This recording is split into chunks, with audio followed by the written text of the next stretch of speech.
बिस्मिल्लाहिर्रहमानिर्रहीम। अस्सलाम वालेकुम viewers, Mohammad Yasin, lecturer government post graduate college उखाड़ा।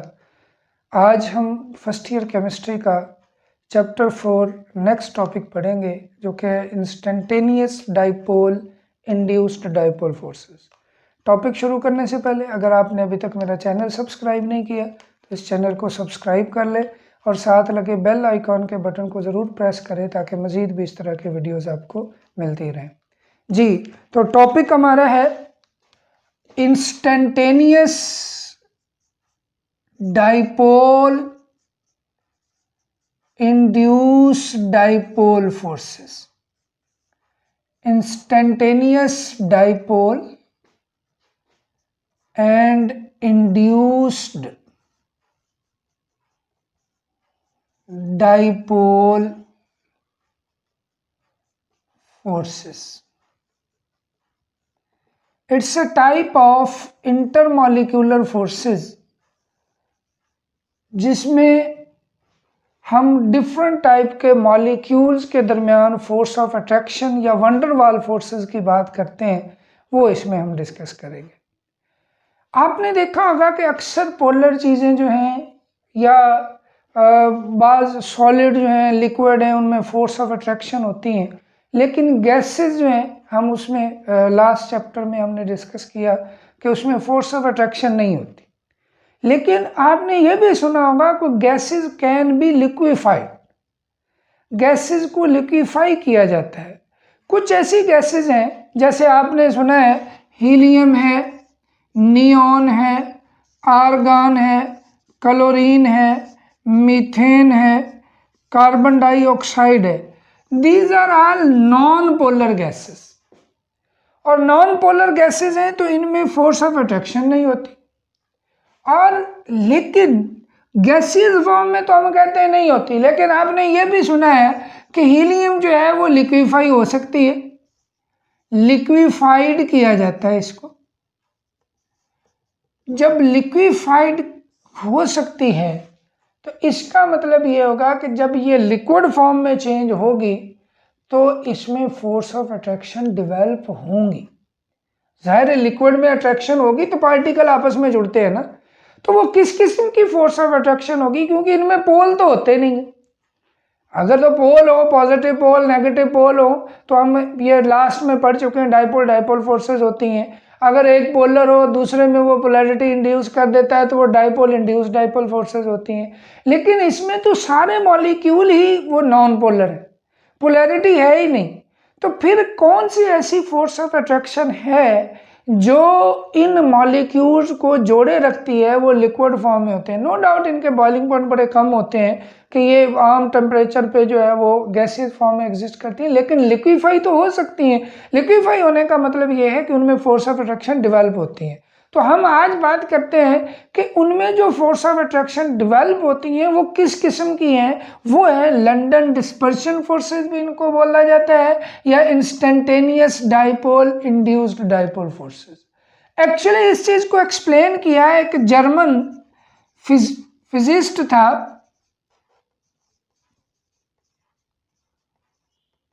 फ्रिट्ज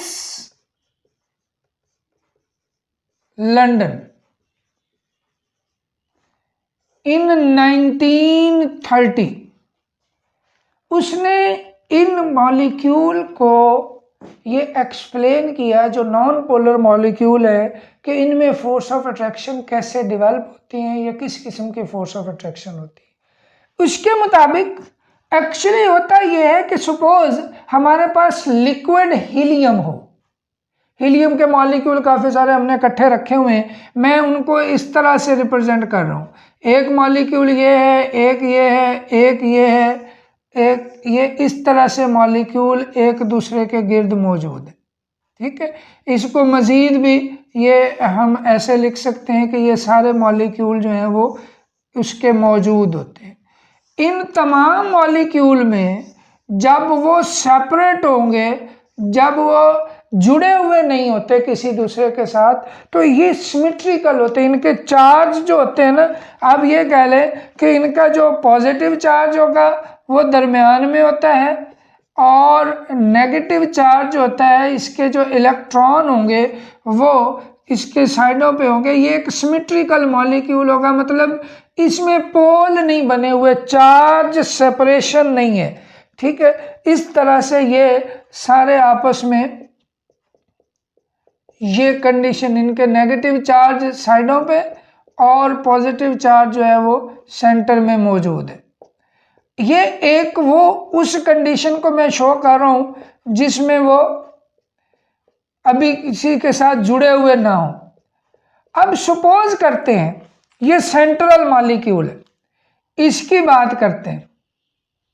अगर मैं इसको थोड़ा सा और ज़्यादा इसको मैं इस फॉर्म में लिखने के बजाय मैं एक नेक्स्ट स्टेज इसकी देखूं कि जिसमें ये फोर्स ऑफ अट्रैक्शन डेवलप हो जाएंगी, तो वो कैसी होगी। इसमें मैं ये दरमियान वाले जो 6 इनको दोबारा से मैं ड्रॉ करता हूँ, ये जो हैं, ताकि हमें थोड़ा सा इसको समझने में आसानी रह जाए। ये एक है, उसके गिर्द ये इस तरह से ये मॉलिक्यूल कह लें या एटम कह लें, हीलियम जो है उसको एटम भी कहा जा सकता है, मॉलिक्यूल भी कहा जा सकता है।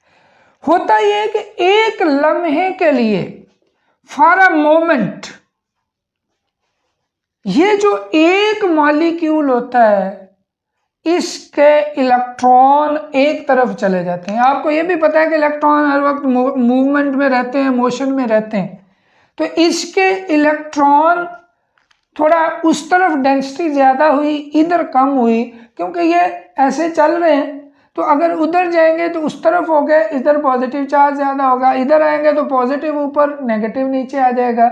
इस तरह से ये एक लम्हे के लिए डाइपोल बन गया।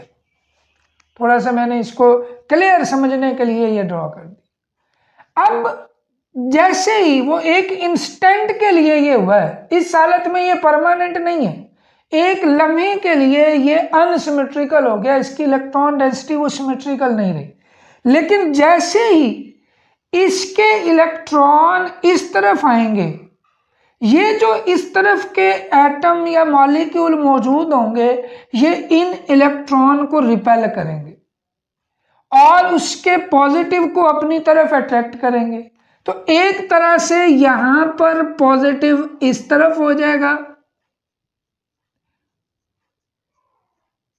ये वाला। अगर आप देखें तो इन सब में पॉजिटिव जो है वो इस तरफ आ गया और नेगेटिव दूसरी तरफ चला गया। तो जैसे वो पहला वाला था, ये वाला एक लम्हे के लिए डाइपोल हुआ, इसकी वजह से इसके जो भी करीब तरीन एटम होंगे उनमें भी पोलैरिटी होगी, और इस पोलैरिटी को हम बोलते हैं इंड्यूस्ड डाइपोल। ये जो पहला एक लम्हे के लिए पोलर बना, इसको हम बोलते हैं इंस्टेंटेनियस डाइपोल। अब इस इंस्टेंटेनियस डाइपोल और इंड्यूस्ड डाइपोल में जो फोर्स ऑफ अट्रैक्शन डेवलप होगी, इसको बोलते हैं instantaneous dipole induced dipole forces. अगर आप इसमें देखें तो इसका नेगेटिव चार्ज इधर आएगा, एक लम्हे के लिए ये वाले भी पोलर हो जाएंगे, और इसका जो पॉजिटिव पार्ट होगा वो दूसरी तरफ जाएगा।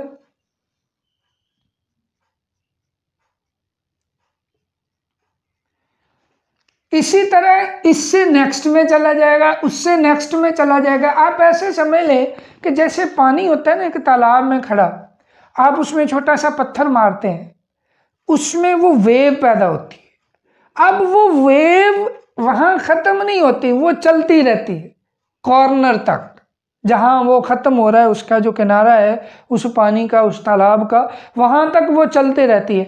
तो ये भी ऐसे ही है कि एक लम्हे के लिए इसमें वो इंस्टेंट डाइपोल बना, इसकी वजह से इसमें पोलैरिटी इंड्यूस हुई। अब जब इसमें हो जाएगी तो इनकी वजह से बाहर वालों में हो जाएगी। इनकी वजह से नेक्स्ट में हो जाएगी, और जैसे ही वो पोलैरिटी इंड्यूस होगी उसमें फोर्स ऑफ अट्रैक्शन डेवलप हो जाएगी। अब यहाँ पे ये जो फोर्स ऑफ अट्रैक्शन होंगी, ये वाली, ये जितनी भी यहाँ पे फोर्स ऑफ अट्रैक्शन, जाहिर है ना अपोजिट चार्ज एक दूसरे के करीब आ रहे हैं, तो इसलिए ये डेवलप हो जाएगी अट्रैक्शन, और इस अट्रैक्शन को बोलते हैं instantaneous dipole induced dipole forces. It is momentary force of attraction between instantaneous dipole and induced dipole molecule. ठीक है, इसमें नो डाउट ये चूंकि एक लम्हे के लिए होती हैं, दूसरा ये परमानेंट पोलर भी नहीं होते, तो ये काफ़ी हद तक वीक फोर्सेस होती हैं as compare to other dipole forces, और as compare to dipole induced dipole forces. एक और चीज़ इसमें बताता चलूँ, ये जो इंस्टेंटेनियस डाइपोल या लंडन फोर्सेस होती हैं, ये तमाम किस्म के मैटर में होती हैं, हर किस्म के मटेरियल में होती है, चाहे वो पोलर ही क्यों ना हो। लेकिन इनका क्लियरली पता हमें चलता है जब हम नॉन पोलर की बात करते हैं, बिकॉज नॉन पोलर के अंदर जो है ये अपनी वो फोर्स ऑफ अट्रैक्शन शो कर सकते हैं, रिप्रेजेंट होती हैं। जो बाकी है पोलर या पोलर एंड नॉन पोलर, उनमें चूंकि वो ज़्यादा होती हैं, वो ज़्यादा स्ट्रॉन्ग फोर्सेस होती हैं, तो वो डोमिनेंट हो जाती हैं, इसलिए ये दब जाती हैं।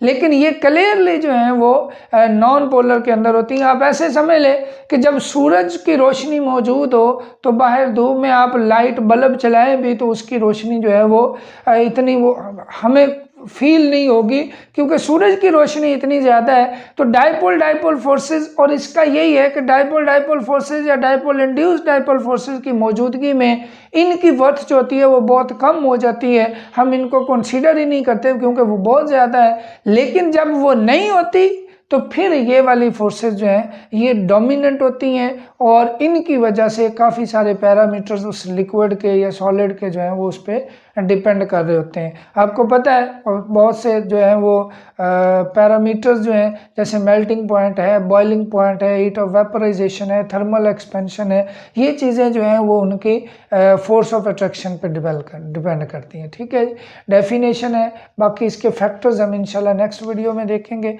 उम्मीद है आपको समझ आई होगी। वीडियो अच्छी लगे तो इसको ज़रूर लाइक एंड शेयर करें, ज़्यादा से ज़्यादा लोग इससे फ़ायदा उठा सकें। Thank you very much. अल्लाह हाफिज़।